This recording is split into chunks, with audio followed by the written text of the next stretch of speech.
Hi everyone, આજે આપણે વાત કરીશું ફંક્શન કી વિશે.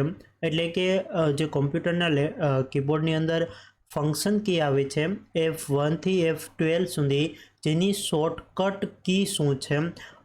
દાખલા તરીકે આપણે વાત કરીએ તો માઇક્રોસોફ્ટ વર્ડની અંદર જ્યારે આપણે F1 થી F12 સુધીની સ્વિચ દબાવીએ તો કયા પ્રકારની શોર્ટકટ બને છે તેની વાત કરીશું. ચાલો શરૂઆત કરીએ. જોઈએ આપણે તો પહેલું જે ફંક્શન કી છે તે છે F1. F1 એટલે શું થશે? Open the help menu. Help menu માઇક્રોસોફ્ટની અંદર ઓપન કરવા માટે F1નો ઉપયોગ કરવામાં આવે છે. ત્યાર પછી F2 એટલે rename a selected file or folder.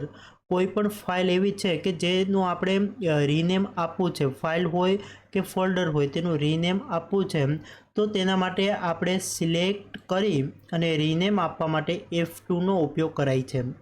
ત્યાર પછી આપણે વાત કરીએ F3 એટલે ઓપન ધ ચર્સ ફંક્શન. એટલે કે આપણે ઓપન કરી શકાય છે ચર્સ ફંક્શનને F3ની મદદથી. ત્યાર પછી F4 આપણે જો ક્લિક કરીશું માઇક્રોસોફ્ટ વર્ડની અંદર તો ક્લોઝ ધ એક્ટિવ વિન્ડો. જે વિન્ડો ચાલુ હશે તે ક્લોઝ થશે. When use with alter. Alter સાથે આપણે F4નો ઉપયોગ કરીએ તો તે વિન્ડો ક્લોઝ જે ચાલુ હશે તે ક્લોઝ થઈ જશે. ઓકે, આગળ વાત કરીએ આપણે F5ની. તો refresh or reload the page. એટલે રિફ્રેશ થશે, પેજને રિફ્રેશ કરવા માટે F5નો ઉપયોગ કરવામાં આવે છે. ઓર ડોક્યુમેન્ટ અને વિન્ડો પણ રિફ્રેશ અથવા રીલોડ થશે. ત્યાર પછી F6ની વાત કરીએ આપણે તો move the cursor to the address bar in the most internet browser. જે પણ ઇન્ટરનેટ બ્રાઉઝરનો આપણે ઉપયોગ કરીએ છીએ, તેનો મોસ્ટ ઇન્ટરનેટ બ્રાઉઝરનો આપણે જે ઉપયોગ કરીએ છીએ તેનો એડ્રેસ બાર તરફ આપણે કર્સર મૂવ કરવું હોય તો તે માટે F6નો ઉપયોગ કરાય છે. ત્યાર પછી આપણે વાત કરીએ F7ની. તો perform a spelling and grammar check in the world. જ્યારે આપણે MS વર્લ્ડ એટલે કે માઇક્રોસોફ્ટ વર્ડનો ઉપયોગ કરીએ છીએ ત્યારે તેની અંદર કોઈ પણ ગ્રામેટિકલ મિસ્ટેક હોય તો તેને આપણે ચેક કરવા માટે F7નો ઉપયોગ કરીએ છીએ. એટલે આમાં એવું છે કે F7 આપણે ક્લિક કરીએ તો perform a spelling and grammar check. એટલે પરફોર્મ કરે છે કે સ્પેલિંગ અને ગ્રામરમાં કોઈ પણ મિસ્ટેક નથી ને, તે રીતે. આગળ વાત કરીએ આપણે F8ની. તો select text in the world. વર્લ્ડની અંદર જે પણ ટેક્સ છે તેને સિલેક્ટ કરવા માટે F8નો ઉપયોગ થાય છે. F9 એટલે update a word document.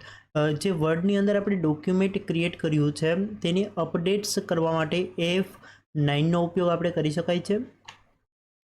F10 એટલે ફંક્શન કી 10, જેને મેક્સિમાઇઝ ધ વિન્ડો મેક્સિમાઇઝ કરવા માટે આપણે ઉપયોગ કરીશું F10નો.